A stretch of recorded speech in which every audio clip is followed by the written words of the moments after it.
The tickets start at 99p. So for the whole experience, read, watch, discuss with a meal, you can go for 99p. And we call it the kind of 99p community ticket, which is for those in our community who are normally left out of these kind of events and these conversations. And at our events, we have a range of demographics like colours, ages, genders. That was quite nice and just natural, and it just happened. But it is the person that has the money to go to this that is going to come to it. So by kind of having that ticket, it removes the financial barrier for those that wouldn't normally go and allows them to be part of the experience, part of the conversation, and to just join in. Today I'm joined by Alex Fish, a trailblazer in social cinema and a staunch advocate for environmental and social justice. Alex's journey from the bustling streets of London to the tranquil shores of Cornwall mirrors his quest for meaningful impact and community-driven change. In the episode, we explore who Alex is as a human and what or who made him. We delve into Alex's eclectic background as a social butterfly in London, connecting with diverse cultures, to his transformative experience in Malaysia, grappling with the real-world challenges of conservation, and the pivotal moment that led him to question the traditional paths of environmentalism. It's at 29 minutes in, but we focus on Alex's journey to founding 99p Films, the social cinema venture that's more than just a business, it's a movement. Through his innovative model of breathe, watch, discuss, and eat or feast, 99p Films aims to democratize cinema, making it a tool for building social and environmental awareness and community. Alex discusses the power of communal viewing, the importance of accessibility in the arts, and how 99p Films bridges the gap between entertainment and activism. Alex's story is really a testament to the power of passion, adaptability, and his relentless pursuit of a better world. He's a beacon of inspiration for anyone that's looking to make a difference through creativity, community, and a deep connection with our planet. Now, over to Alex. Alex, welcome to the Impossible Network. Thank you for having me, Mark. It's great to be chatting to you. And where do I find you today? I am in Cornwall in the UK, in a little place called Penryn, just on the outskirts of Falmouth. Delightful. In a building called Launchpads, which you can't see, but it's where I'm based and where I do all my work. Yeah. We've established with the introduction about what you're doing, and we'll get on to talk about that in more detail. But let's start with the big question. Alex, who are you as a human being? Who am I as a person? That's a very big question. But I think like the two things that come to my mind, one is I definitely feel like I'm a bit of a social butterfly in the sense of even from like an early age, I grew up in London, always used to go to the park and just play with anyone and just find friends. And being London, you had everyone from different nationalities and countries and languages and ages. Well, I love talking to people and just communicating and networking, connecting and collaborating, which is probably like a big part of 99p Films and what I've maybe focused my energy in terms of that element. I kind of have this thing where I like to be a bit of a mirror to the person that I'm with. So I kind of have all these different alter egos or facades that if I'm in a certain community or group or whatever, I can kind of shape shift, which I enjoy. I guess there could be like a negative view on that is, oh, you don't know who you are, but it's kind of like fun to just play with like different elements of me. And yeah, so I kind of mirror the situation that I'm in. Who am I talking to? Kind of test the waters with perspective. I suppose they call it classic NLP, neuro-linguistic programming is the term for it. So it's a mechanism for engaging and getting on with people, whatever the social situation. Yeah, I would agree with that. But just generally speaking, and probably what we'll go into as to, why I'm doing 99p Films, to not sound too cliche, but I am just a complete advocate for human rights, the social side of things, looking at like social politics, social classes, how does the systemic world that we live in affect people, behavior, psychology, and then equally the environment and how do we connect with our environment? How do we, as this incredible species that we are, look to nurturing it and kind of bringing it back to life? Because the last couple 100 years we've decimated it and destroyed a lot of it. So yeah, we focused on just what I can do in my own element, and we've all got our own perks and positives that we can kind of hold on to, and someone might use their creativity, someone might use their business, someone use whatever. But for me, it's, is it kind of improving both social and environmental justice? That's pretty clear. So that does lead. The first thing comes to mind that you say you're a mirror for every conversation. Then who is the real Alex? Who's Alex today that's turned up to this podcast? That could take us down a really interesting rabbit hole. So we'll maybe sort of Yeah. skip that one. What is it? It's Tuesday and it's 2:45. Yeah. This is Alex. So I suppose that does lead us to the next question as to who made you the human being that you are, the person that you are, Yeah. or what circumstances led you. I mean, you mentioned growing up in London that maybe helped you develop that social worldview and helped you develop that connective tissue to other human beings. But I'd love you to reflect on that. Yeah. I grew up with my mum, who's from Serbia, so I'm half Serbian. And yeah, she was a single mum, love her to bits, and a big part of who I am is the kind of support, encouragement, confidence, and love that she gave me. And we kind of chatted a little bit before, but I really enjoy having this kind of dual nationality, and the fact that I can speak to her in Serbian, I can speak to my family in Serbia, and just having a bit of alternative culture when it comes to food and music and language, which I feel really blessed to have. I didn't have to learn it. It was, I'm terrible at French, terrible at Spanish, tried to learn both. And because I was a baby and she taught it from a young age, then that was just an easy way to learn a language. But have that within me that is quite nice, that I can look at things from an alternative perspective. And maybe that's even like been a bit of a who am I crisis, because at home I'm speaking Serbian and I go out and I'm speaking English, and there's, you know, which one do I align with, and maybe that's where, what did you call it, NLG? NLP, NLP. neuro-linguistic programming. Maybe a little bit of that comes from that element. But yeah, so she was a massive, well, she still is a massive role in like who I am and my development. But that must have been interesting growing up. I mean, I grew up moving house between Scotland, England, and other places, and wherever you go, you always feel like an outsider wherever you are. So there must have been an element with you being half Serbian when you're at school, even in a cosmopolitan city like London. There must have been an element of that where you always felt like, for example, if I England mean, were playing Serbia at football. I mean, come on, which that's side? the first game of the Euros. It's the Euros, yeah. I think they're definitely, I know what you're saying with that, you feel neither part of one or the other. But then again, growing up in a school in London, you're actually more of an outsider if you're English than if you're not English, kind of thing. So I wouldn't have said that I felt like an imposter or anything like that. Obviously, when I go to Serbia, my kind of fluency is that of an 8-year-old kid with a lot of grammatical errors. So I stand out like a sore thumb.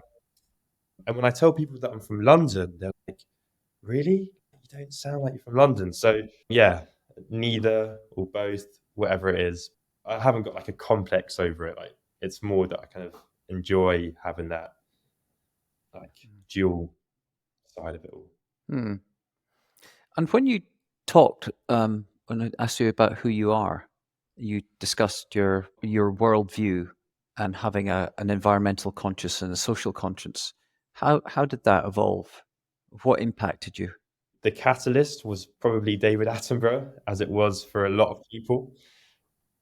And yeah, just I just loved watching Planet Earth, Blue Planet, wanted to go down that kind of like conservation biology route.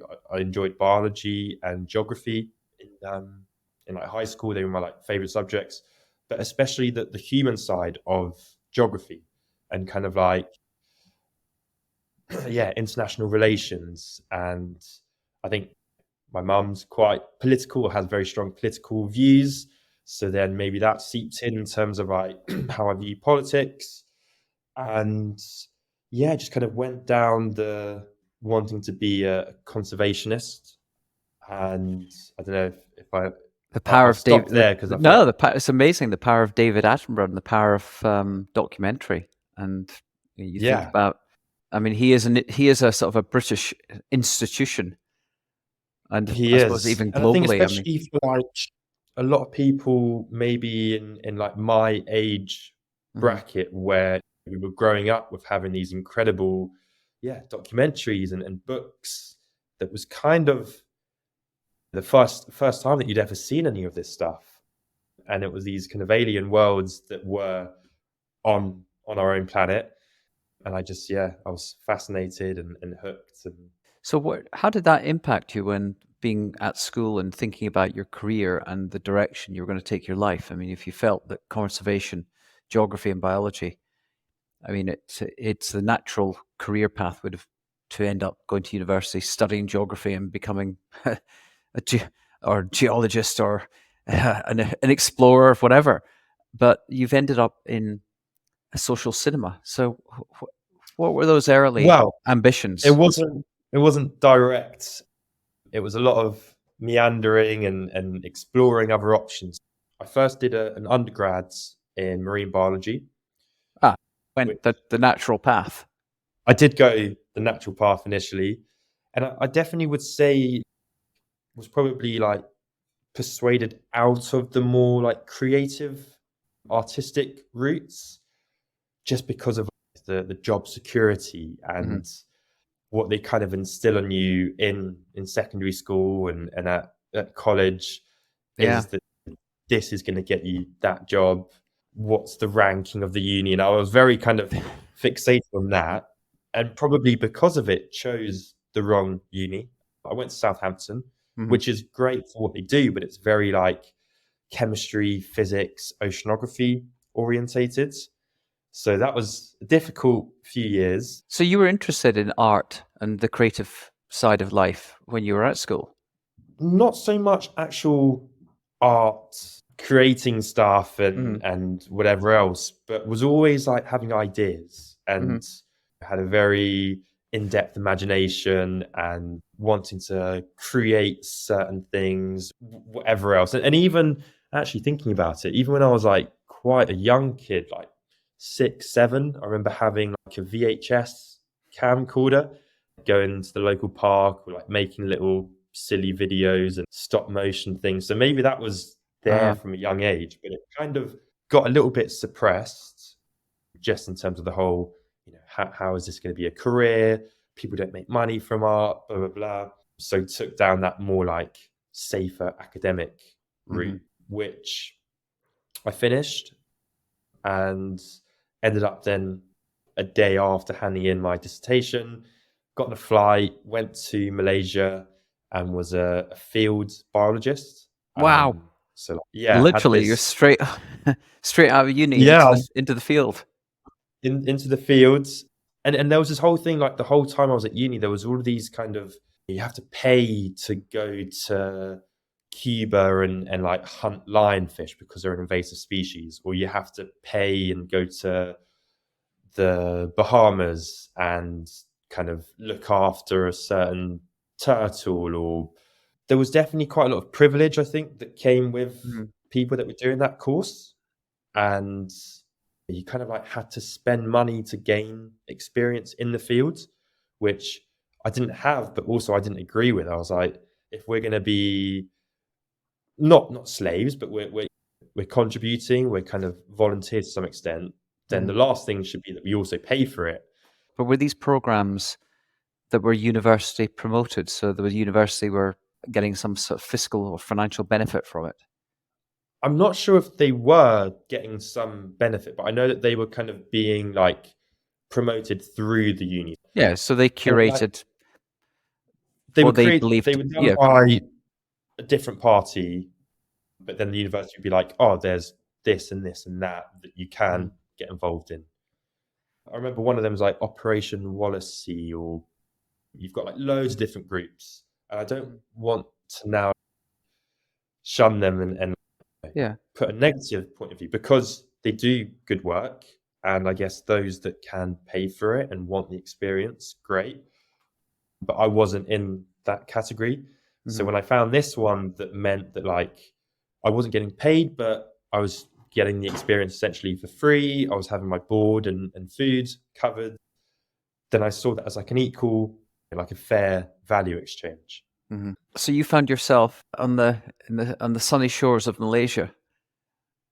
Yeah, which was paradise, and it was an island called Langtenga on the east coast. I'm like living that dream. I'm like snorkeling and identifying species, and we were doing lots of like turtle kind of conservation, or essentially beach patrols. But the more I was there, the more I started like questioning my impact on two levels, kind of the scientific impacts and what were we actually justifying here, or what were we discovering that was new, or is there any actual groundbreaking research, or is it kind of just to produce another research paper that isn't going to go anywhere? But also my physical impact, the fact that I'd flown however many thousand of miles to get there, then every week you've got a boat going between the island and the mainland, bringing loads of food, then like our impact on tourism. I just kind of start to see it as both just let nature do its thing. Like I don't want to now move some eggs 20 meters to the left because they're going to be under a tree and therefore at a different temperature. And I don't know, there was an element of I just want to let nature do its thing, and I feel like like imposing on them. But also, why isn't a Malaysian doing that? Like, why am I coming over and taking something that a local that knows the islands or that knows the language, understands the culture because they would eat turtle eggs there, and it's who am I to now say that they can't? So there was that, and just it really made me reassess my views on conservation, on the impact I was having Did you over discuss time. your environmental concerns with the other people working on the project? A little bit, I mean, you make a really not good point, because you think about the number of NGOs that are working around the world to have impact, to help local communities or local environments. You don't really think about the broader ramifications or externalities of the fact that you're just describing: the boats going back and forward, the plastic wrapping, the damage that's been done to the environment by bringing all these people from. When you talk about species coming into Cuba, or people, the populations bringing in, it's another example, almost like, of ballast being released into the system and the impact. We yeah. don't think about it. We think we're doing good, but actually, in the broader sense, you're right. Should it not be people in the local community being responsible? But it's a difficult one, because you could argue the positive benefit of having impact on some environmental or geological issue, that if people weren't coming in and affecting, now whether it be eggs or something else, there are certainly pros and cons. But I'd never thought about it the way when you're describing the sort of the boats going to the islands and importing and bringing in all this packaged food and packaging and plastic, and when we were conscious of all the plastic in the Yeah. oceans and the environment.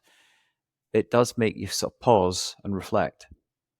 I guess I've been quite like negative. Obviously, they do loads of great stuff as well, and even just like creating awareness on the locals on that island about. I was really surprised by how many Malaysians don't know how to swim, Mm. and they're an island nation, and teaching them about their own wildlife.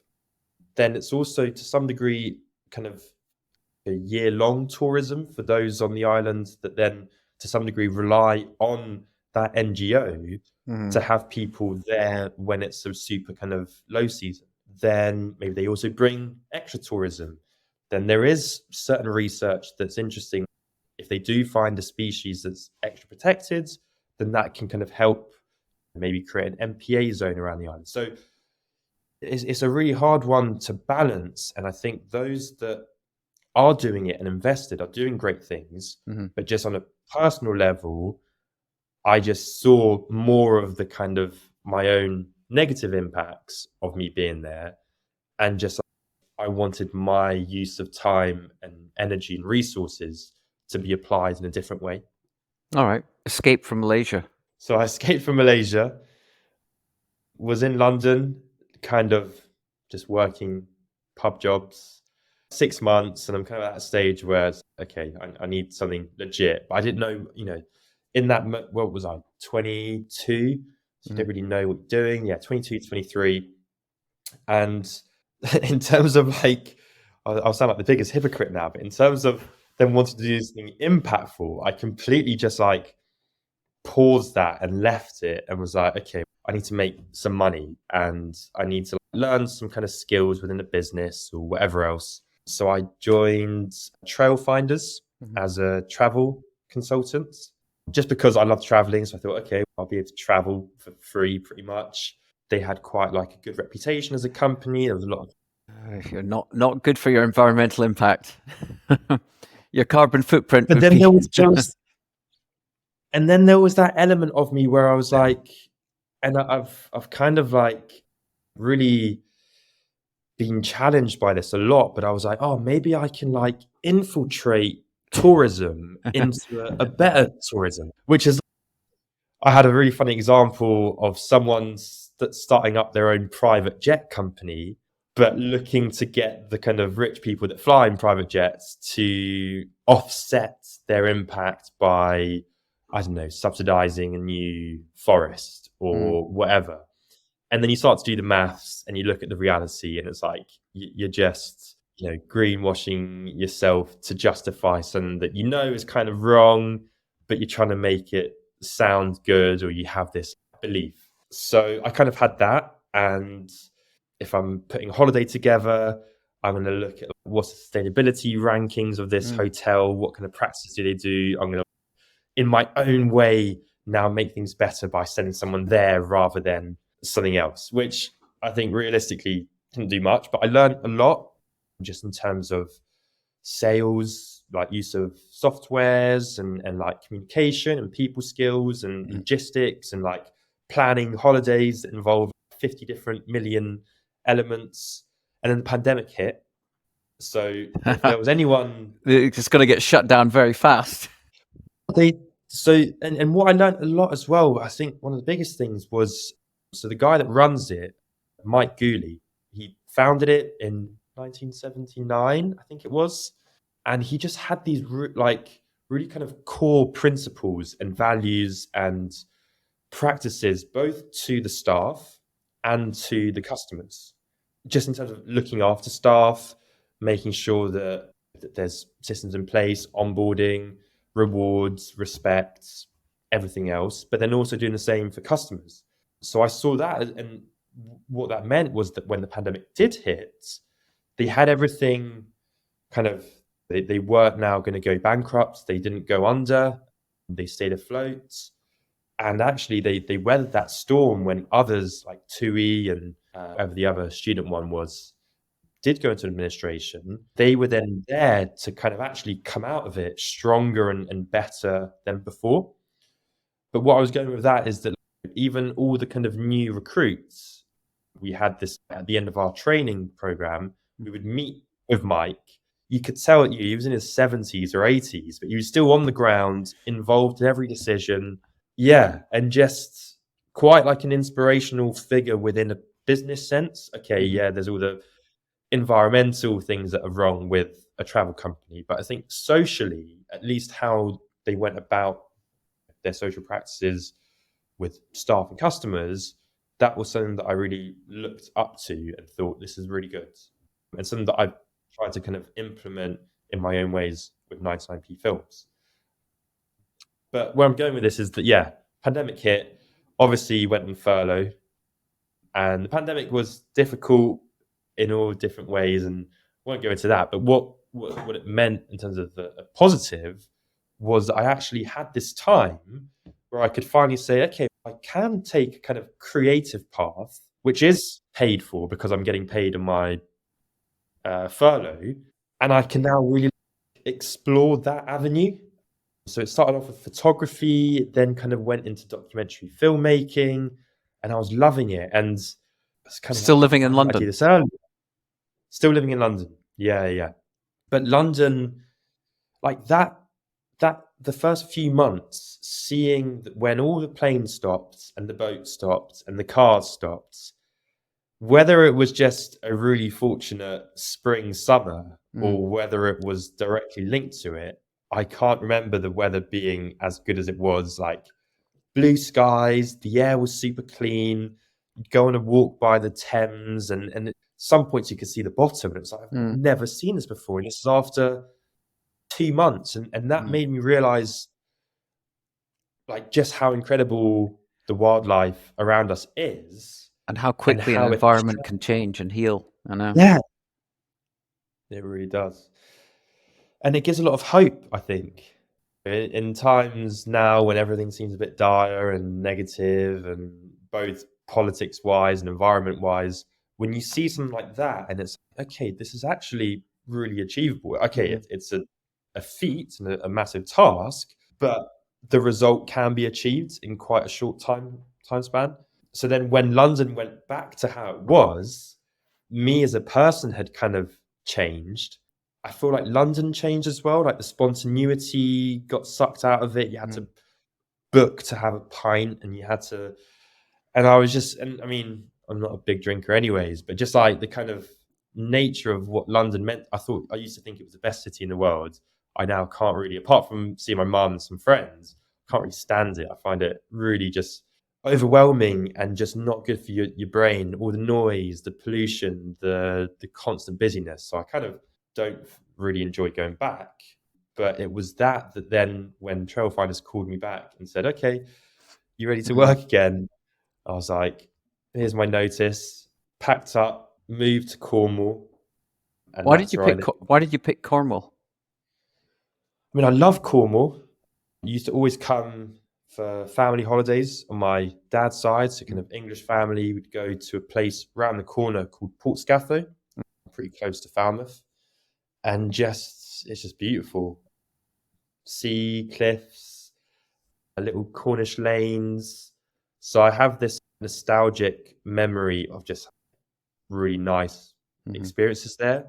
One of my like uni field trips when I was at Southampton was actually to come to Falmouth, and we had a great 2 weeks here. And like me and mates were like, "Oh my god, why didn't we do this in Falmouth?" kind of thing. And then the other thing was that the course that I wanted to do, which was a master's in film and TV, was here. And my partner at the time, she wanted to be a yoga teacher, and there was also a course in Falmouth for her. So it worked quite well. So Nice. yeah. All right. So that leads us to the big question: is what are you working to achieve an impact in this world with 99p films? And yeah, maybe contextualize how you ended up from going from the film and television Yeah, just masters. a quick one to then bring it to 99p films. So everyone wants to be make their own production company or be a director, myself included. And as I was there, I started to realize, okay, there's loads of content, but how do audiences connect with that content? Both in terms of where's it going and how we perceiving it, how we like ingesting it, if you want to call it that. But then that through a lot of different bits and bobs, which I won't get into because I've realized like, I've just been talking non-99p related stuff, finally led me to coming to this building, Launchpads, and setting up a business which over time has finally formed as to what I see it now, which is essentially bringing people together through the power of social cinema. So social cinema is, No, just before you get into defining what social cinema is, yeah, why? What do you think it was in you that made you question and not go down the natural, the obvious path of going producer, director, yeah. I screenwriter, or guess I've missed something? a lot there. There must be something inside you that saw things differently, that your perspective on the world was that you paused and didn't to actually sort of question that, because it's an unusual perspective to take, to think about I things think in that broader context. the first was just looking at what were my peers and myself doing, and what were the years before us doing. And if you'd create something, it would just sit on Vimeo or YouTube, not really, that's not generating any money. You might pay to get into a film festival, and then your chances of that either being accepted, or even if it is accepted, then doing well, it was so like super slim. And so it was like, okay, well, there's not a lot of prospects. If I'm now going to spend loads of time, it felt like it was kind of like flushing it down the toilet, because it's either just sitting there not being consumed, or you're paying for it to like be seen by someone. So I kind of was just thinking like the whole model here is flawed, and the current like distribution model just needs a little bit of reinventing, or like a new spark. And then Do you think the like looking, pandemic played a part in it? oh, 100%. I suppose just because of when you're talking about it and content being streamed and distributed, when you think back to the classic days of cinema and storytelling, I mean, we've always been told stories around campfires or around the dinner table where people come together, or in theaters to watch plays. And Mhm. yet we found ourselves in the pandemic often isolated, whether it just be as a family, as an individual, or as a couple, consuming content endlessly, consuming content often together but alone on these individual devices. That something feels alien to the natural way that we as humans consume content and tell stories together. And I'm just wondering if that as you went through this film and television course, there was something maybe subliminal bubbling up, the resulting from the 100%. I mean, pandemic. I got into that kind of habit of, through the pandemic, you watch 10 episodes, it kind of auto plays the next one, and you're just kind of like brain dead and all foggy. Nothing's really had an impact, or if it has, you've then moved on to the next thing and you haven't given that time to ingest it. You're watching it on your own, which is a big thing. So then you can't really share how it made you feel, and you're kind of left like, I remember watching a super kind of, and we don't like to kind of normally show overly depressing films. We tend to kind of show things that have some kind of positive message. But I Mm. think it was like Seaspiracy or one of those. Oh yeah. And I just felt horrible at the end of it. And it's, you kind of need that outlet to talk to someone, even if it's just to share how shit you're Mhm. feeling, or to just, yeah, to have that social element. So there was that. Then there was also like coming back to uni, I guess, as a mature student. And after the pandemic, it felt like all the kind of 18, 19 year olds didn't know how to talk to one another. And you wouldn't see groups together. You just go to the dining area, the stannery, and everyone's just on their own, just on their phone, eating on their own, watching on their own. So the pandemic and the effect it had on loneliness, isolation, coming together, I really kind of wanted, yeah, that was a big impact on, okay, how can we use something that people love watching stuff, and I don't think that's ever going to change. But I think how much we watch and maybe what we choose to watch can be tweaked. And you might have those days when you've had a tough week and you just want to binge something really rubbish on TV. That's fine. I have those. But at the same time, to do that every day and to do it on your own, I don't think it's good for us. We're social beings, and we want to have that element of kind of interaction and the more holistic approach, where in our case the film only really makes, I don't know, 30% of the night.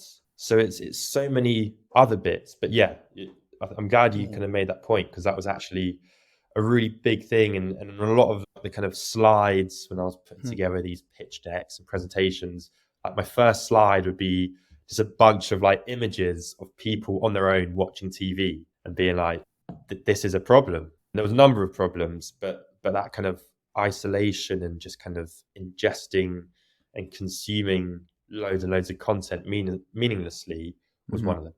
So, social cinema, 99p films. And to kind of, I think just another thing to point out, it wasn't instant. It wasn't just like, oh, this idea's come. It was lots of little kind of experiencing certain things that I took notes and tips from, a lot of which happened here. And I'm so glad that the Falmouth community, how interconnected it is, how focused it is on social and environmental issues, that helped a lot. So there was a lovely thing at this multi-faith chaplaincy on campus, a chaplain called Pete, who's a really good friend of mine. He's such a kind of became like a granddad figure from away from home, kind of granddads. And he did this thing called Movies and Meanings, which was just, it could even be a Disney film, but you watch a film and then you have a bit of pizza at the end and you just have a little chat. And that was just really nice. Initially went for the pizza, but then you come away and you're like, having a discussion is super nice at the end of it. Then I was kind of introduced to this thing called People's Assemblies. And it's a kind of, if we look at decentralization of power and politics, how can we give communities more autonomy in making their own decisions? And what does that look like and how is it facilitated? And having these people's assemblies where it's all about kind of circles, sharing points of view, getting into little like bubbles and kind of having discussions, that had a big role on how the discussion is facilitated. And I took loads of tips from the fact that you can have like a one-to-one discussion before you're discussing with the whole group, which allows like a more intimate, less intimidatory discussion. And then you open it up to like little techniques where if I'm hosting the night, you can just raise your hands and you tell everyone else to raise their hands and it just silences a room. And it's all this kind of like non-violent communication and lots of these concepts. So that was all kind of flooding in. Then my partner was teaching me a lot of like breath work from the yoga that she was doing. And I was like, wow, this is really cool and it makes me feel great. What if this came before the film and changed your perception of it and allowed you to kind of clear those messy thoughts or overstimulated mind from the day before and allow me to kind of fully engage with what I'm about to watch. So it was loads of these little Almost things like happening. a collection of serendipitous experiences. Definitely. Yeah. Which is like music, right? No one's creating a new chord or a new tune. Everything's using past riffs and Yeah, it's a interesting. blend of fusions and stuff to make something, I guess, kind of new. So I looked at all these great things that were happening either independently or not to the kind of like capacity or like smoothness that it could have been done. And then I tried to formulate that together into what I can now go on to talk about, which is this concept of social cinema. And I want to say that we like coined the term, but I have seen that term's been used. You were inspired by Chaplain Pete, Movies and Meanings. You were influenced by witnessing and being part of people's assemblies, and then the breath work of your partner. Yeah.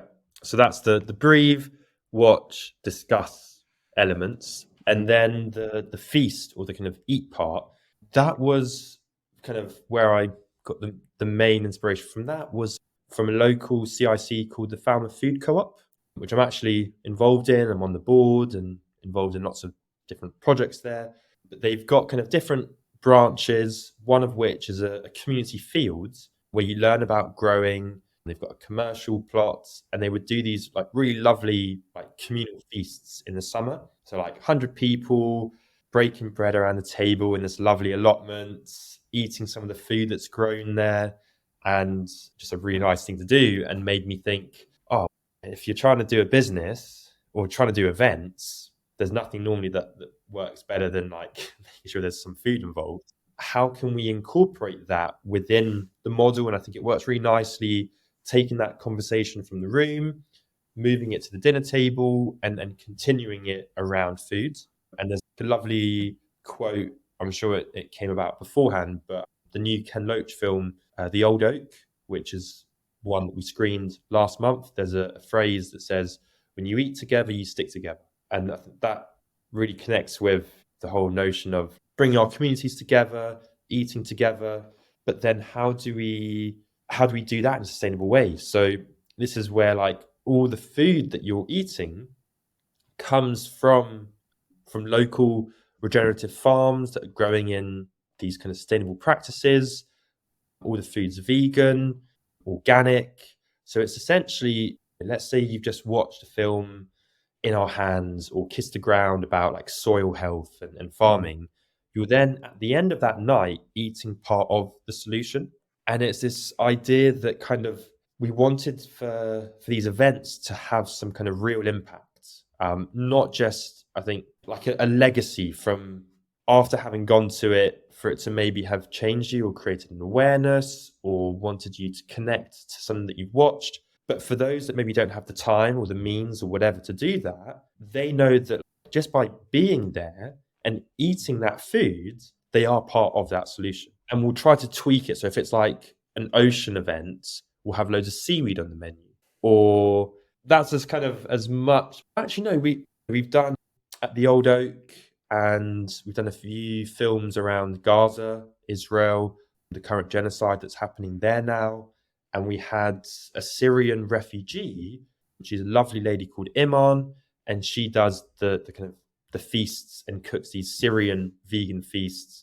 So it's this notion of, we've just watched a film, let's say The Old Oak, for example, where refugees are essentially just dumped in like a northern town, and there's all the kind of issues that come with it, and then they kind of get over it and whatnot. And it's okay, well, we've had these refugees placed in Falmouth. We're now as a company, and loads of others are getting people like her involved to be part of it, and to be paid, and to be there on the night, and to be respected and celebrated. So it's also kind of connecting Really food to the evening.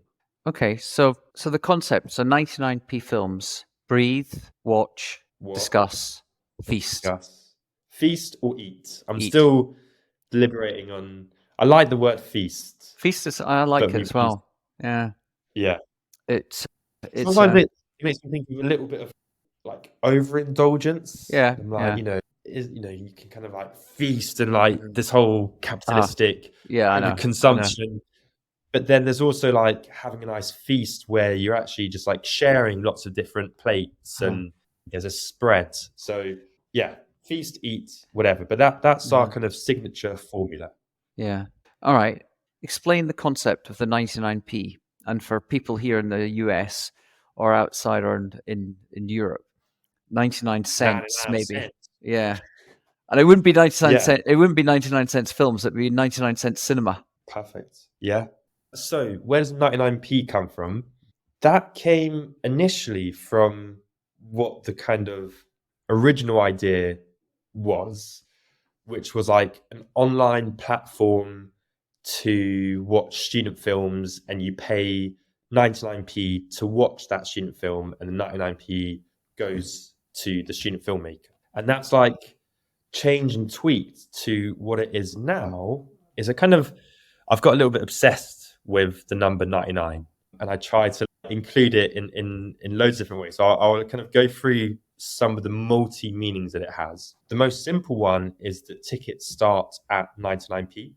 So for the whole experience, breathe, watch, discuss with a meal, you can go for 99p. And that's set aside for, we call it the kind of 99p community ticket, which is for those in our community who are normally left out of these kind of events and these conversations. There's definitely a kind of, when you're looking at being maybe a bit of an eco-activist or a sustainability warrior, whatever you want to call it, it tends to kind of be your middle class, white, majority of the time, at least in Cornwall is the case.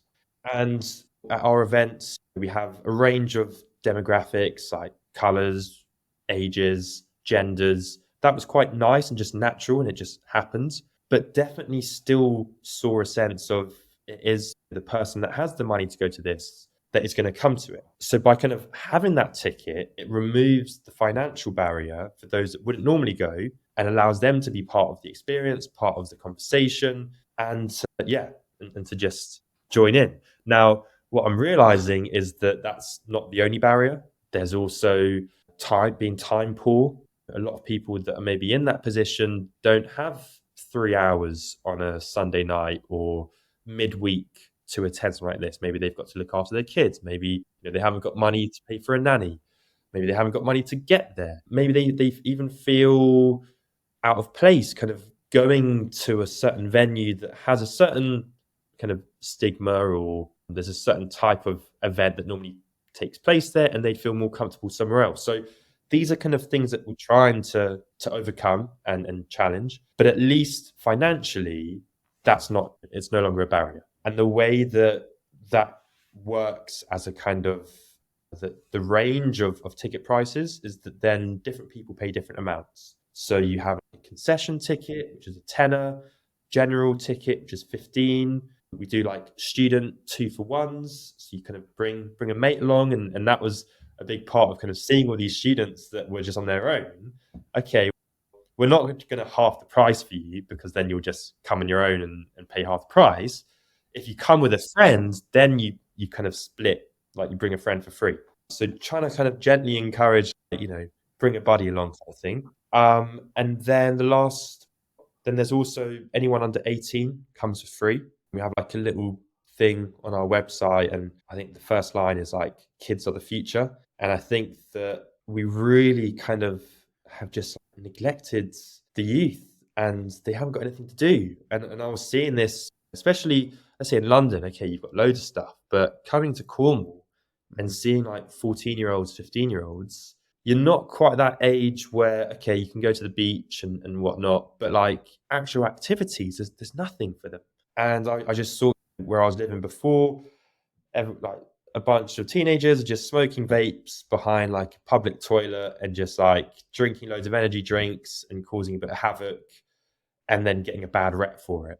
Mm-hmm. They can all come, and they can come for free as long as they're with a guardian, because we've got to be, by the law, we can't just have a load of unaccompanied minors. And there's certain things that I personally would say come along, but then there's like safeguarding and stuff that we have to be aware of and not be too ideological, and everything's gonna be fine. And but also for the parents that want to come to something like this, but they have 3 kids and they haven't got the money to have someone looking after them, bring them along. And I think having then that, like, a really lovely thing about the evenings is this intergenerational discussion. So we've got the pensioner who's maybe chosen the concession ticket. We've got the 30 to 50-year-olds paying general or pay forward ticket. We've got the kids who are going for free. We've got the students that are having a half price. They're all getting the same experience. That there's no, you get a bigger portion of food or you get a smaller portion of food. I think there's no seat allocation. There's no nothing, like everyone gets the same. But by having those different ages and different perspectives that come with that age, or the kind of wisdom and the adolescence that come with it, unlocks different ways of viewing things. Do you see this the impact of this intergenerational community in terms of the way the discussion? Because that must be the fascinating bit, is watching after the film. Because there's always going to be people that will be straight up with their hand with an opinion. But there must be a way where you start to see how different people come into the conversation and the discussion and how it evolves. That's my favorite part. Yeah, that's my favorite part of the night. Like, just kind of afterwards sitting there and just watching this room just having like a buzz, and there's all these ideas and views. I mean, the kind of development of the conversation, that the way that we facilitate it is I was going to say, do you moderate it? I'll talk you through what we do. So we always kind of start off by asking people to essentially look to the left or to the right, but to find someone that they didn't come with. So let's say you've come with your partner or you've come with your parents, to not talk with that person. Because one, you kind of know pretty much maybe where they're coming from on this matter, or maybe you're friends with them because they've got the same like thought process as you. But also you're going to go home afterwards, and if you really want to, you will have those discussions. But by asking people to sit next to someone different and have these like one-on-one conversations first, and when we like say, go talk, there's just this instant, like, first you'll see a few people kind of looking around being like, oh, I've never done this before. Who am I going to talk to? And I'll kind of run between the audience, and if I see someone kind of just on their own, I'll just like kind of push them into a conversation. Be like, Uh-huh. oh, talk to this person, like a little conversational matchmaker. But yeah, it's really beautiful to just watch, and then I'll kind of bring it back and do this technique where you just put your hand up and everyone else puts their hand up and it just creates silence without being like, attention, bring it back. And then the room opens up, and there's always the first person takes a minute, but as soon as the first person's gone, then it's this bouncing off of ideas, different perspectives, and how we manage that. It's basically, I wouldn't say complete freedom of speech, because looking at it, if someone's going to be verbally abusive towards someone or be like aggressive, we wouldn't condone that. And luckily, it hasn't happened. So I don't know, like how we'd discipline it. Do we ask? Is there a warning system, and then we just ask you to leave? If you're going to be like that, then you're not part of this conversation. But we always promote the kind of sense of it's okay to have different views. Like no one is going to agree fully on anything. Like we've all got our own. Even if you all believe in gods, what God looks like in your mind is different. So there's not like one thing, but just to be respectful Yeah, and I to think that's like key. give, we're giving you a chance to share your thing. Now give someone else a chance to share the complete opposite, and that's okay. And I think when looking at the impact of these events, I think I was initially very revolutionary in the sense that someone's gonna watch a film about whatever it might be and leave and be converted, if you want to call it that, or like is gonna. I'm not vegan. I do eat predominantly plant-based, but let's say we've shown a film about veganism, I'd maybe in my mind initially be like, and you're gonna come out of it and have a vegan diet. And the more I've done it and the kind of just my own awareness, I think I'm valuing the fact that you don't need to kind of turn a yes to a no in that space, or turn a black into white, for example. It's more the fact that because you've had that awareness, both of the content that you've watched that has got educational elements to it, that has got eye-opening stuff, but also the different perspectives. Even if you leave with the exact same internal idea, I feel like subconsciously or even consciously, being in a room and seeing that 90% of the room disagree with you is going to have a certain impact and just make you aware of, okay, I actually share this geographical region in Cornwall with others that don't agree like me, but we can still get along, and we can still have a nice meal at the end of it, even if we've got completely contradictory opinions. Yeah, I think there's a couple of things there. I mean, it makes me think about a guest I had back in 2019 called Stephen Hecht. He's he's a Canadian, and he runs the Young Presidents organization there. And he's written a book called Nonflict and created this methodology of conflict resolution in 4 simple steps. And he's brought together Israelis and Palestinians, obviously before the current conflict, and done it with Catholics and Protestants in Ireland, and had huge success with this methodology. And one of the key things is being able to put yourself in someone else's shoes and understand where they're coming from. And that's the first key step. You ask people to listen, put yourself in my shoes, and you sort of tell the story. And I think thinking about that, and it's a really good book. It's a nice, easy. You should try and get hold of it. It's Nonflict by Stephen Hecht. Nonflict. But yeah, I'll put a link in the show notes.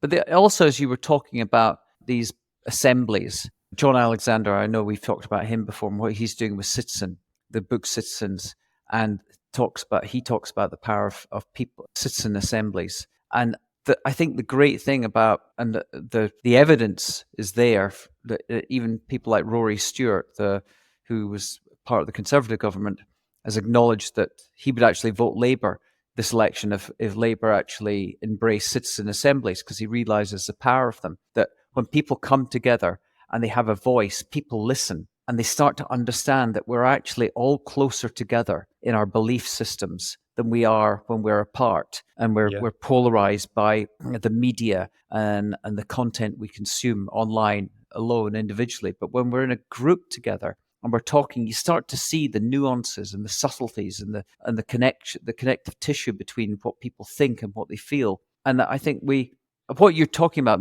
it feels it gives a forum for people to step inside someone else's shoes, even if they don't believe what they believe, but they can have empathy for them and be empathetic towards someone else's views. And maybe as you walk away being comfortable with the ambiguity of life. Yeah. Yeah, just being aware of that difference Mm, and being able to kind of like put a face and a voice to it. And it's not just, like you said, polarized or mm, using religion or sexuality or whatever it might be to separate. And this whole divide and conquer, like it works. And I think it's being used within media and within the kind of what do you want to call it, like the woke scene and everything else. And it's let's just bring it back to we're all people. I want you to be happy. I want to be happy. We're going to be different, and we're going to naturally form our own little bubbles in the place that we do. But it's we can get along, and it's been proven that we can.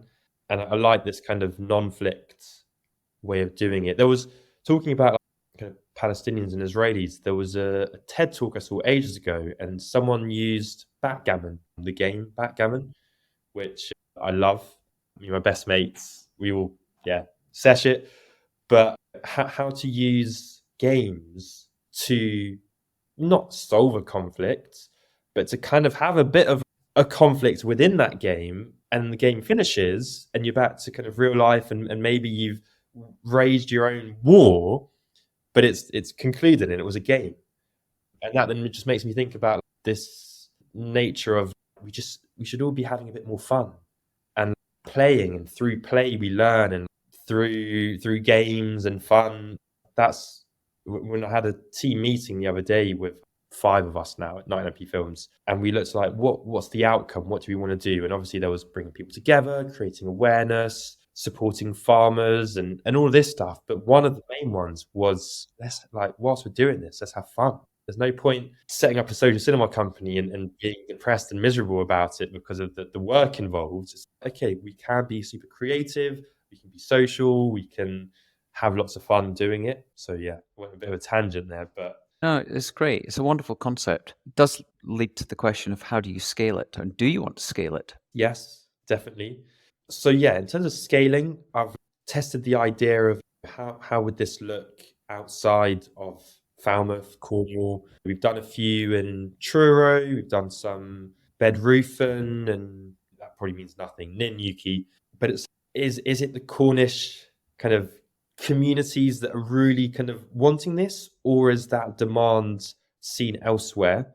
And just from putting these events on, we always pretty much at any event will have someone being like coming to us at the end being like, oh, we'd love for you to do this where we are in Helston Mhm. or in Totnes, or we had Austin. someone Austin, you know what I Yeah. mean? So that already was kind of giving like me that validation that okay, that there's a demand. Mhm, So then I needed a bit of a holiday because I just done like back to back masters programs and everything else. So in January I went interrailing through Europe, mhm, and that's where I stayed with Gavin, who I met at this thing called Goodfest, and I think we'll chat a little bit about that at the mhm, end.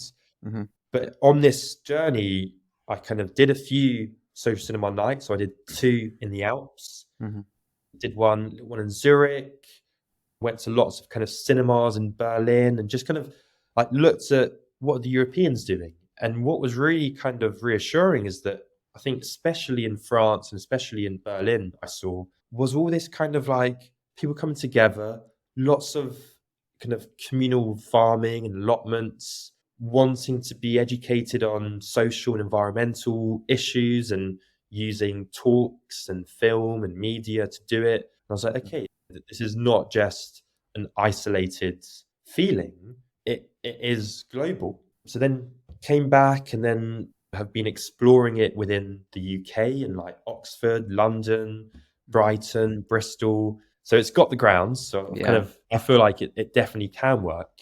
And then comes like how does that look? And what would essentially a franchise model be? And there's been a lot of deliberation and blah blah blah.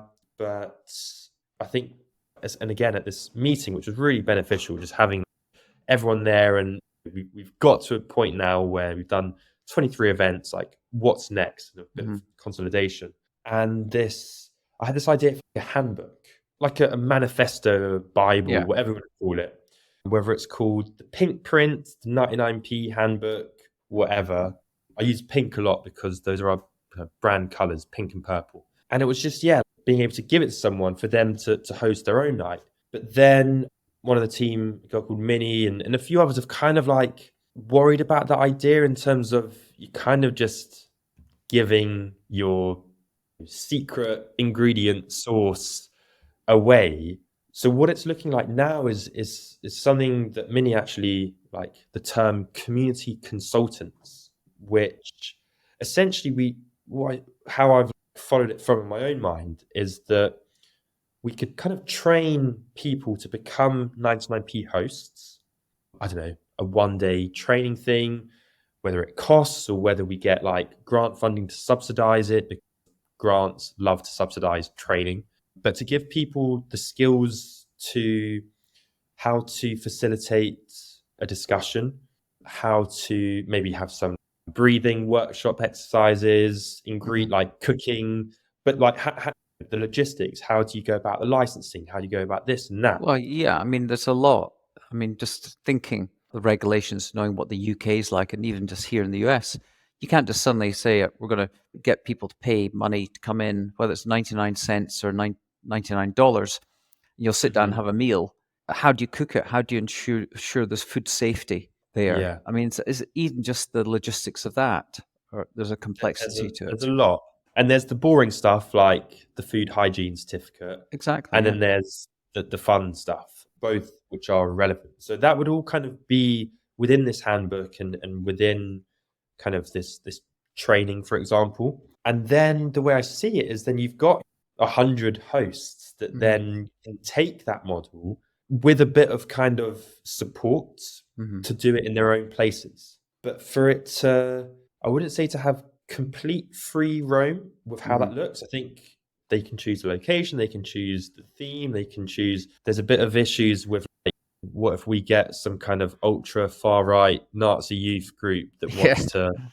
No, but it's the What? same as I talked about when we first spoke. Matt Potts with Camarados and his public living rooms. They've Yeah. got a simple 6 steps to running a public living room that you have to adhere to, and people follow it. And it's not a set of rules; it's a guideline. And each one could look a little bit different in terms of the furniture, but the principles through which people adopt stop it from being a far right neo-Nazi public living room or whatever. So I think it's definitely the route you should go with it. Yeah. So that, and I've already got some of those principles in mind, kind of setting aside a certain percentage of tickets, 99p, Yeah. so that there's always that blend. Then the other 99p element is that I really want to kind of create that as a licensing model. So when we work with independent films, 99p from every ticket sold goes to the filmmaker. Oh, nice. All right. Okay. Which is nice because, let's say, on average, a concession is £10, it's about 10%. But if you have 150 people there, the filmmaker gets 150 quid, which is way better than a lot of these independent filmmakers who have their stuff on Vimeo and YouTube that you can watch for free. It's been a little bit trickier working with kind of high production companies and like distributors that have their fixed rates. So there'll be a bit of work around that. But a lot of the time, couldn't you do an alliance with Water Bear? I already kind of have, and the alliance there is that we can show their content for free as long as the event is free. So we've done that before, and I would love to imagine you can then select any Water Bear film. Maybe the event is free, and then you just kind of charge for the food, for example, or I don't know. But there's loads of different things that kind of can come and lots of ideas, but essentially some kind of principle manifesto that then keeps a certain standard, but still gives each host the kind of free reign to make it their own. And then like, how do we make money from that? Well, the way I see it is that apart from the license fee, the hosts should get everything because they're the ones that then has to pay for the chef or the food or the venue hire. They're the kind of event organizer.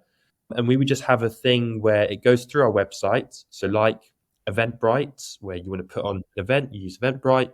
Either we just have compulsory commission, or we just have kind of like how Crowdfunder has it, where you can donate to us. So at the end, when you've paid for your ticket, you can make a donation to 99p Films, whether it's a suggested 99p donation, or if you really love what we're doing and you want to give 100 quid, whatever it might be. But I just kind of see it as that, and giving, we give our audiences and the people that we work with a lot of trust. Yeah. I guess everyone could buy a 99p ticket, and if so, we'd probably go bust, but they don't. And it's quite like a nice like breath of fresh air to say, Yeah, but okay, if you set it up and say that 25% of the tickets are 99p, or I mean, if you say you limit it to people under that have to be students, there are probably ways and mechanisms you can sort of set limits in terms of who can buy the yeah, 99p. yeah, we could do.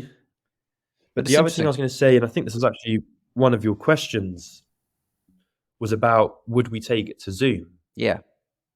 And I've given that a lot of thought, because the kind of my like conundrum with it is, on one side I want to adamantly say no, and that this is, in the very nature of it, a social experience. Okay, we're socializing now, for example, to some degree, but like I feel like there's something beautiful in the fact that it's in person, and the fact that you're seeing that person in the flesh, you're shaking their hand when you talk to them, you're eating with them, you're breathing, Yeah. the breathing and the fact that you can hear everyone else breathing, that you're part of it, and that can't be replicated to the same degree That's true. online.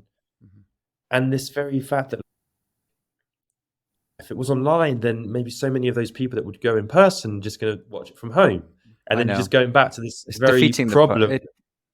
Yeah. no, I Then I see the point. Yeah. the only thing that tells me to do it online is when you're looking at like inclusion and make like To your point, accessibility. yeah, if someone can't make it because of the kids or the distance. Why should they then be ruled out because it has to be in person? Or even, let's say, kind of disability wise, if Yeah. if you're bedbound and you can't make it to the event, then you're taking that event away from them. So whether it's that that sways us to have that option open for those that want it, or how I see it is that we'll be doing so many, it will get such a reach that the person that can't come to that one can actually go to the one next door, or maybe you have it within like a home and you invite some neighbors, and you kind of still have that social element, but from the comforts of your own space. So that's yeah, I'm still not decided on that, but for now, it's just in person. What about brand partnerships? I mean, Well, a lot of brands talk about purpose and having social impact and their mhm, CSR values and all that. They're always looking for interesting ways to overcome maybe negative perceptions towards the brand or make people more positively aligned with it. I mean, mhm. obviously, there's an amazing brands that do great things, and where you were showing, let's say, an environmental film, Patagonia could be an amazing supporter. There must be plenty of environmentally positive brands, local brands in Cornwall or just even in the UK.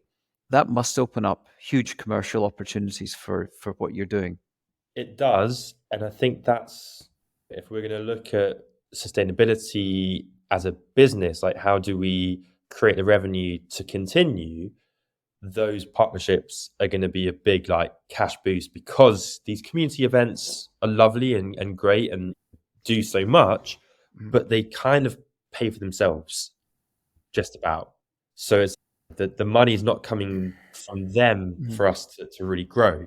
And when it comes to partnerships and collaborations, we've already done loads. Where in terms of some of the big ones, so we're the next event is going to be with Falmouth Marine Conservation Group. We're going to be doing another one in May with Natural England. Some of the ones we've done in the past, we've worked with Pride, so Cornwall Pride. and that's where we did a selection of queer shorts in Truro Cathedral, which is a really progressive step forwards. We've worked with like other kind of Cornish film groups like Screen Cornwall, Sea Film, More Meat.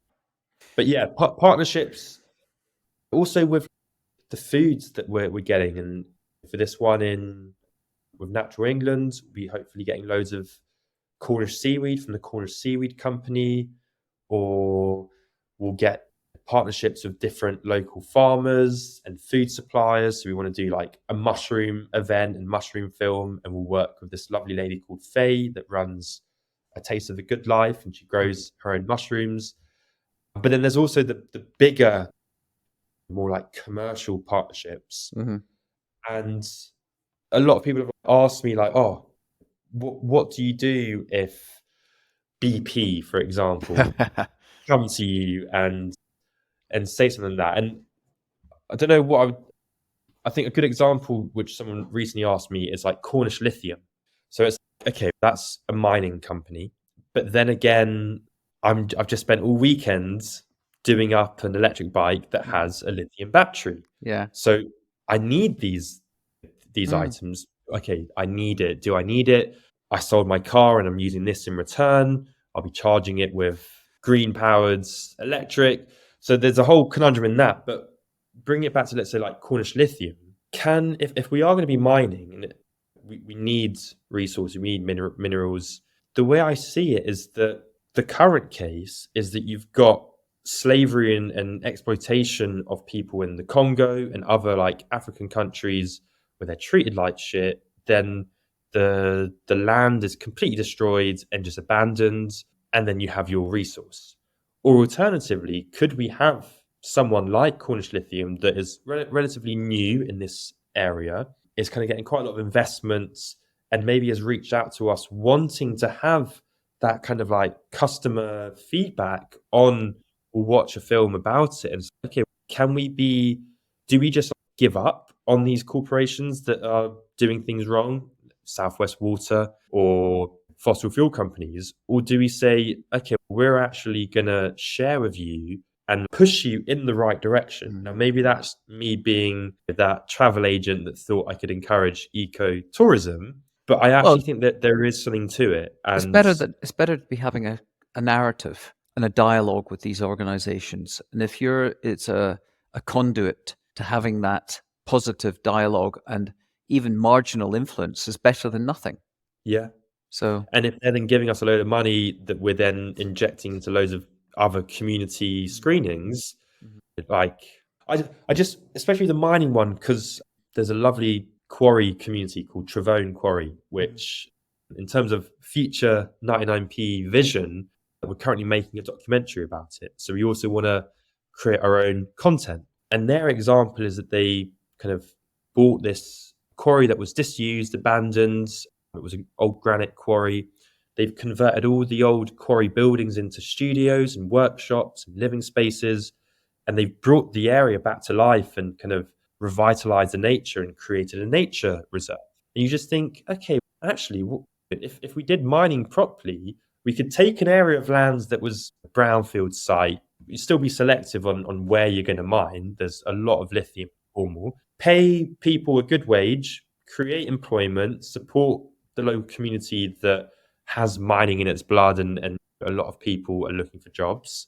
And then have a long-term vision of what that area can look like, where you've extracted this resource, but you've also converted a brownfield site into a nature reserve.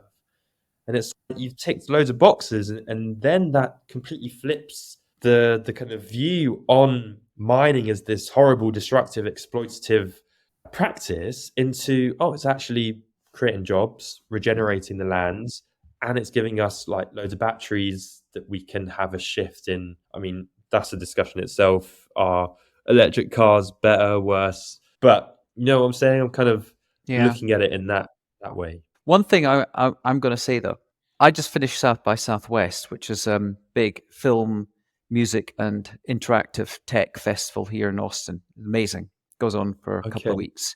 I was going to, I am planning to actually apply to do a panel next year. I think it would be great to do a panel on 99p films and to Oh use wow. it Okay. as a way to then allow you to bring and do a 99p film event here in Austin next year. I love the sound of that. Because it would be an intersection between interactive social cinema and the film festival itself. And you've got great locations here for all the films and great food community as well. So we should follow up and talk about doing a panel and an event. We'll train you as a 99p host. No, you could do that while you're here, but yeah, but it would get you on stage and get the story. Yeah, but see, this is it. Obviously, that sounds very appealing for me, traveling and like going to different places and stuff. And then it makes me think about my own carbon impacts. Yeah, but I think that's where it comes down to this, going back to the conversation around Malaysia. Yeah, there's a negative externality, but what's the broader positive benefit? I mean, if you could, through just an example, being able to get your story out to people at a place like Southwest, what would the connections result in of people going, okay, this is a value, and you suddenly start to find your franchise model could scale faster. Anyway, something to talk about after this. Yeah. But I think it is important, just quickly though, it's that justification.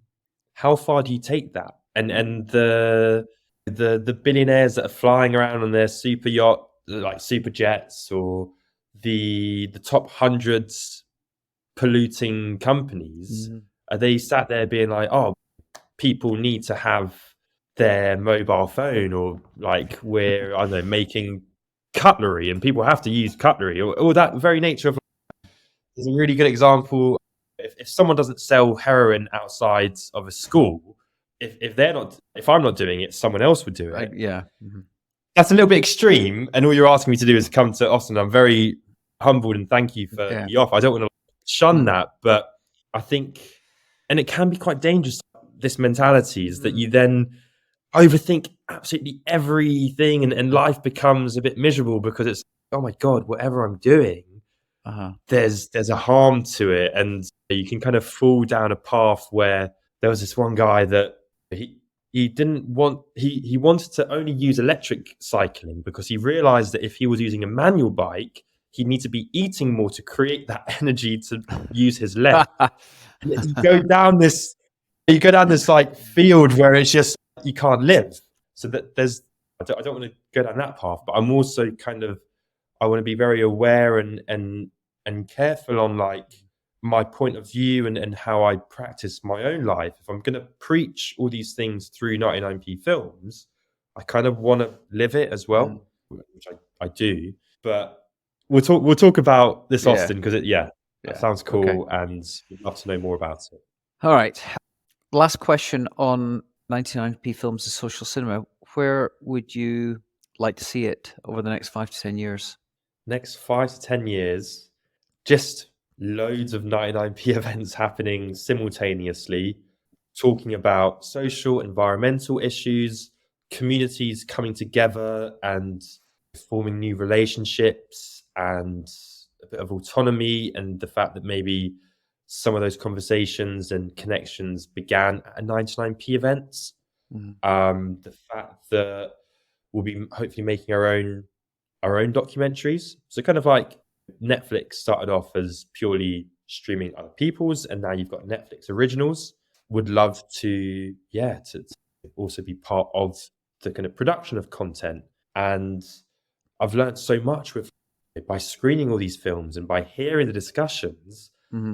As a potential or kind of part-time filmmaker myself, it's given me the awareness of what like works and what doesn't, and what kind of like how to tell stories. And so I would love for us to be producing our own content, and then like on a personal level, like within the team, to just do really epic events and do them at the Eden Project, or do them in just locations that can have bigger capacities, or outside, or in a quarry, or out on the sea and having a floating projector. Who or what inspires you? Who or what inspires me. Oh, that's a big one. I don't want to kind of use this as a way to avoid the question, but I've never really been someone that has had like an idol figure or a musician that I've worshipped or an artist or even like a filmmaker. But that's never why had the question's who or what. but then I still want to keep it onto the who because I get like little inspirations from lots of people in different ways. I might be inspired by my mum because of the fact that she was a single parent. She came from Serbia to London. She did everything and raised me. Like that's an inspirational figure for those elements. Or even my brother, like he's 16 and he's so wise and his like way of looking at things. Or some of the team, like Jack, Meg, they're like creative views and or like the people that I'm living with at this quarry and their perspective of life. So it's I don't like to take complete whole from just one person. I like to take it little golden gems from each. And I think I look at religion in the same way. Like I don't align myself with one religion, but I'm super spiritual. And I take a lot from Christianity, a lot from Islam, a lot from Buddhism, but I'm not a Buddhist. I'm not a Muslim. And in that way, I don't kind of have one figure, but I take inspiration from lots of different things in different ways. Good answer. You've gone through a really interesting journey. And it's actually, before I ask the question, just an observation that when we started talking, you talked about this sense if you've got of your worldview, if you describe yourself as a social butterfly. In a way, it feels you've landed in your natural environment with what you're doing. You talk about taking inspiration from all these different people, the little bits of it, and you are this almost like this not just social butterfly, but you're a social connector, that you're feeding a community. And the way even what you said, you just see yourself as a mirror. I think that mirror is also you're allowing people to sort of reflect on issues and questions that they wouldn't otherwise do without 99p films and social cinema. So I think there's a really interesting sort of coming together of who you are as a human being and what you're actually doing now is meeting it's a natural meeting point. Anyway, that's just observation. But you have gone through this interesting journey and you've obviously had to encounter lots of uncertainty, and we all encounter fear, uncertainty and doubts as we go along. How do you deal with it? Yeah. Firstly, I would like that was a nice psychological analysis, and I would definitely agree that I finally, whether 99p lasts or doesn't, it fits all the ideas and my own like personality and everything else. So I feel really blessed that like I'm in this position and that I've got kind of the not the freedom, but yeah, the ability to play with it and see where it goes, and hopefully it does go into that 5-10 year vision. What are the hurdles, the barriers?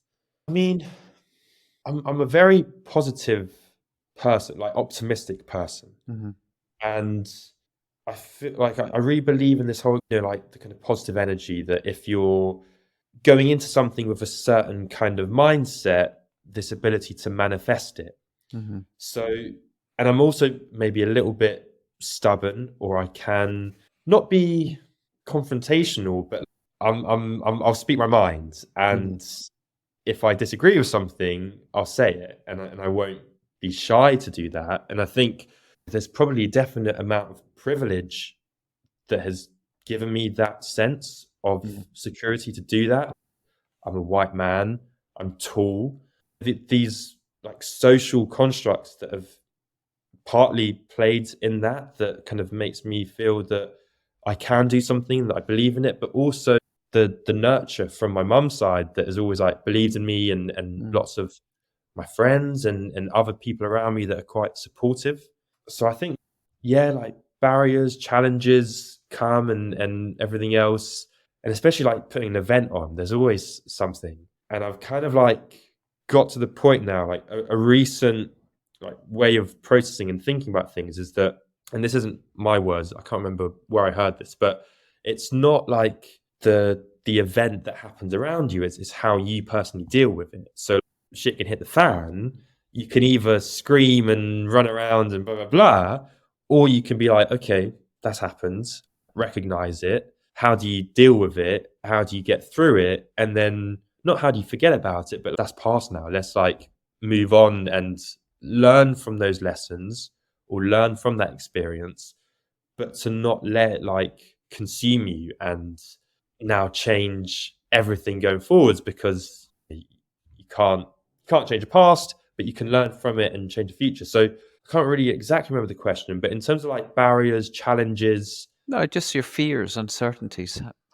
there's a little bit of like overwhelmingness. Uh, There's a lot, and a lot is like resting on my shoulders, and I was like spinning a lot of different plates, and I just definitely found it a little bit overwhelming. But I've also learned to delegate and like in the kind of right way, like either remove myself from something or find someone else to kind of follow those different channels so that I can kind of release the burden. And I think I was becoming a bit like I was like living 99p films, and I still kind of am, but I was maybe living it to a slightly unhealthy level where that's all I wanted to talk about, and it consumed me, and it was at that stage where it was a baby and it did need my time, and maybe that's just the nature of it, that at that point it did just need my full attention, like a yeah. month-old baby. That baby's now grown up a little bit, and also I saw the effects on myself, which is why I took this interrail trip where I just spent a lot of time. I mean, being in the Alps was beautiful, and spending time with Gavin, but also being in this Christian commune that just like made me kind of like just take a minute to get away from this wheel that I was trying to like develop this business, and be like, you know what, if you haven't got the kind of physical and mental health to do that, you're not going to be able to continue. So kind of like taking it back a notch and giving myself those days of spending time with friends or playing music or going to the beach or whatever it might be. Because if you're not physically active, at least for my body especially, I find that if I'm not physically active, then like mentally my rate goes down. But if I'm not in a good space, then I'm not going to be productive. So I'd say, that was like the overwhelmingness, and like how do you go about everything and all the different elements. And I just kind of partly rode that storm and got through it, and partly delegated and partly worked on myself. And I am feeling in a better position now to continue. Okay. Now you've got a little bit of time and space for yourself. Is there any book that you'd recommend people should read? Oh, I'll just say the one that I'm reading now because I'm enjoying it. It's called Chasing the Scream. The author is Johan Hari, but it talks about our like addiction and kind Oh of yeah, I know. the I met him. I met him at an oh event in New York. He spoke. Yeah, one of his previous books before that one. So I know who you mean. Yeah. yeah. So a friend of mine visited recently and gave me two of his books, Mm. Chasing the Scream, and I'm guessing the other one that you're probably thinking of. Yeah. But yeah, I'm just enjoying it. Maybe more so just the writing style. I'm very fussy with writing style, and I like something that I can kind of read in the same way that I think. But I'm only a few chapters in. But from what my friend said, just like the way we view addiction, Yeah. reliance on drugs, And recovery. the Yeah. war on drugs, recovery, how to take a different approach. I think we really need to like going forwards with governments and policies. I think we need to be bold and not daring, but to like really test ourselves and say, you know what, I'm going to put myself on the line, and I'm going to try something a little bit radical. Look at Portugal, and Yeah. actually it really worked. So even from councillors to prime ministers, presidents, I think there's a real issue with like people kind of not wanting to break out of the current norm because they're scared that they're going to be the person that legalizes weed in the UK, and then you're going to have, I don't know, like a high epidemic or whatever it might be, but actually having the kind of courage to say, you know what, this is not like a rash decision. Try walking around the streets of New York now. What's it like? It's you can smell it everywhere. Yeah. Yeah. I mean, so that's just an example, but for whatever it is, or just I think just putting yourself out there and saying, I'm going to make a decision, I'm going to stick with it. If it fails, it Yeah. fails. But not just kind of being timid and just, let's just continue as usual, because nothing's going to change. Okay. You obviously, with social cinema and 99p films, screen a lot of films. Is there any film someone should watch that they might not have encountered? I would definitely suggest the film Gaza, which was released, I think, I'm going to check because I want to make sure. 2019, is it? Yeah, 2019. So Okay. this is before October the 7th. But the reason why I suggest this is because it gives you the perspective of the people living in Gaza, the fisherman, Yeah. the tailor, the farmer, the voices that we don't hear. The only time we hear their perspective, unfortunately, is when they're screaming and crying because they've either lost their family or they're in the rubble themselves. And that's the only association we have with Gaza. They're not a human that has a job, that goes fishing, that has fun with their friends and has a party and whatnot. They are just that one emotion. Where can people find it? It's on everything. It's It's on on Amazon Netflix. Prime. Okay. It's on Amazon Prime. That's the best place Okay. to watch it. There's a few others. A short documentary called Kelp, all about seaweeds. A really cool Dutch documentary called Paved Paradise, looking at biodiversity loss. A film called My So-Called Selfish Life, looking at like reproductive justice and like the woman's choice not to have a kid. So yeah, we've shown some really cool stuff. Like Ken Loach's new film is a really nice one as well. Let's go on my list. Yeah, That's good. Okay. lots of cool films, and we're going to show hopefully hundreds, thousands more.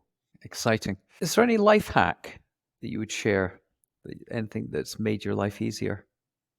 I mean, there's like the basics of make sure, I don't know, try to eat good food. I think diet just has such an we kind of forget both on physical health and mental health. A film we showed recently called What the Health talks about the fact that doctors they have about, at least in America, they've got 4 hours of nutrition training. No, I think it's 7 hours of nutrients training every 4 years. I know, it's crazy. Eat, what you put in your body, that's massive. Exercise, whether it's a walk, whether it's just like walking under a building that has scaffolding and just do a pull-up, even one pull-up, and you'll feel like a boost of adrenaline. So I think, moving your body, being out in nature. I guess I'm on the bandwagon of the whole cold water therapy, but it's amazing. I still chicken every time I'm about to get into the sea, and I'm like, and you do it, and you come out, and you feel like a superhuman. You've got this. What's it meant to be? It's apparently like taking cocaine, but it lasts for 8 hours. Wow. I've never taken cocaine, so I don't know. But so just these kind of things, and just like appreciating, like, well, it's hard though. Some of these things definitely come with the fact that I'm in Cornwall and I can do that, or I have the money to buy the food. So, it's what can I suggest? No, I think they're good. I guess that's good. We'll leave it there. there. What though? Just one last thing that everyone you'd hope can do is like maybe around 9 o'clock or 8 o'clock, just don't look at your phone and just like disconnect from your phone, your laptop, read a book before bed, fall asleep. You'll have better dreams, you have a better sleep. And I mean, I've been like tempering with that for ages, and only the last 5 days now I've stuck with it. And I do, feel nicer for it, and I'm not so glued to my device. So maybe I think that's something that everyone can do. Yeah. Put your phone down is my advice, life hack. All right. A question we also ask at the end is, are you open to us connecting you with others through a process of random engineered collisions with other ex-guests. And I think from our previous conversation, you are with people like John Alexander and Matt Potts and maybe even Edward Malkenbar. I think we have some good conversations resulting from that. Yeah, I would love that. So we'll do And I that. guess it's a nice time to give a thanks to Gavin from Gavin Fernie Reaction Jones, Collective. who recommended you, as who we interview next. Yeah, And yeah. Met him at Goodfest. We were just walking there, sunrise morning, started chatting, and then after the weekends, yeah, got along, got close. I ended up going to the Alps and spending time with him. And I think what he's doing, looking at keeping clothing in the loop, is amazing. And hopefully, going to collaborate with him by creating 99p merchandise. yeah, You know, even on that element, it's like, okay, are we going to get someone to grow a new cotton plant, then use shitty dyes no, and you're not, mess up? because it's going to be all recycled or So repurposed. So it's a perfect partnership. yeah, so really happy that he suggested me to speak to you because I've really enjoyed this, and I'm sure that it's gonna just suggested it's gonna create some random collisions. So yeah, So that's good. Okay, and then the final question then for you is, who do we interview next? I've got two people, but one is he's actually outside. That's mad. That is so crazy. He just arrived and just outside and just went. I'll start with Jack. So Jack's involved in 99p Films. We studied together doing marine biology, and he kind of took his own creative path and went down the more kind of illustration art side of it. And he's really just focused on how do we use art to communicate and to create awareness in a kind of visually appealing way, but also he's very psychological and looks at other things. So I kind of chatted to him about it. I think that's where he'd like to go. And he's involved in 99p Films. So I don't know if that was my kind of conundrum, is that, you know, am I just giving you someone else that's also going to just talk about 99p Films, and he's a freelancer as well. So would suggest Jack, but if you wanted someone kind of outside of our team, my mate Stephen Davies, I think it is. I don't know a lot of people's surnames, but he runs with his partner a group called Social Designs. So they're a community interest company architectural firm, and kind of part of like a bigger thing called Recollective. So I always get Recollective and Gavin's Reaction mixed up. Reaction, yeah. But what they're all about is kind of similarly to what Gavin's doing, but more focused on building materials, is how can we like reuse materials that, for instance, a big part of what they do is film and TV production studios that will put up, let's say like Amazon Prime, will create massive, I don't know, production design, wooden castle elements that they'll use for Game of Thrones. They'll film it, and then at the end of it, it will go into waste. And it's like, okay, well, how can we actually both take that resource away from them, they'll pay for that because they're paying for it to go into waste, and then redistributing it to a community that wants to build a community building or a space that, I mean, I think this new, I mentioned Loveland, this community allotment, they're going to build this kind of community building there from some of these types of resources and materials. And it's, keeping this kind of stuff in the loop alongside. I've really learned a lot from him, like the power of architecture, the power of spaces, and what that does to us, and like how do we connect with spaces? What does being in a certain space and the materials used, or the size, or the proximity, like how that affects us on a mental level, but also like how we feel, like going to a church, you get a certain feeling. The same with any kind of religious building, or being in like a little wooden shack in the forest. So he's a really interesting guy. I think lots of kind of maybe similar things with what a lot of people that you like to interview, like this kind of circular economy. Sounds fascinating. So yeah, I mean, they're both great, but I think if you wanted someone like maybe outside of our own No, I little think that's good. 99p I think bubble, it's good to sort of to make the next connection, because it would. I think yeah, with some with Jack sounds interesting, but I think it would naturally then come back to 99p films and go over the same sort of area of conversation. and So then Jack recommends the next 99p team, and then we just overtake your podcast channel. yeah, only if you come to Austin. Yeah, okay. Okay, thank you very much, Alex. It's been fascinating, and just hearing about your journey and the amazing work you're doing, the impact you're having on people's lives, albeit in a sort of a microcosm of Cornwall. But it sounds like as it scales, there's a genuine need, and we didn't even touch on AI, and as artificial intelligence scales, and it will require us to rediscover who we are as humans. It feels to me that what you're doing is creating experiences and moments and in places, spaces where people can come together to rediscover who we are as human beings through breathing, through watching, through discussing, and obviously through eating or feasting, whatever you end up calling it. So I think it's lovely, Yeah, and I think all power to you to do more. So yeah, thank you very much. thank you so much. Thank you, Mark. Okay, that's all for now, folks. Now here's my ask of you. Please follow this podcast on Apple or Spotify or whatever player you use. Also, please subscribe to our new Random Collisions newsletter. We really are working to build a global community of action takers, action engines of people that really care about the problems that need solving. Thank you very much, and see you next time.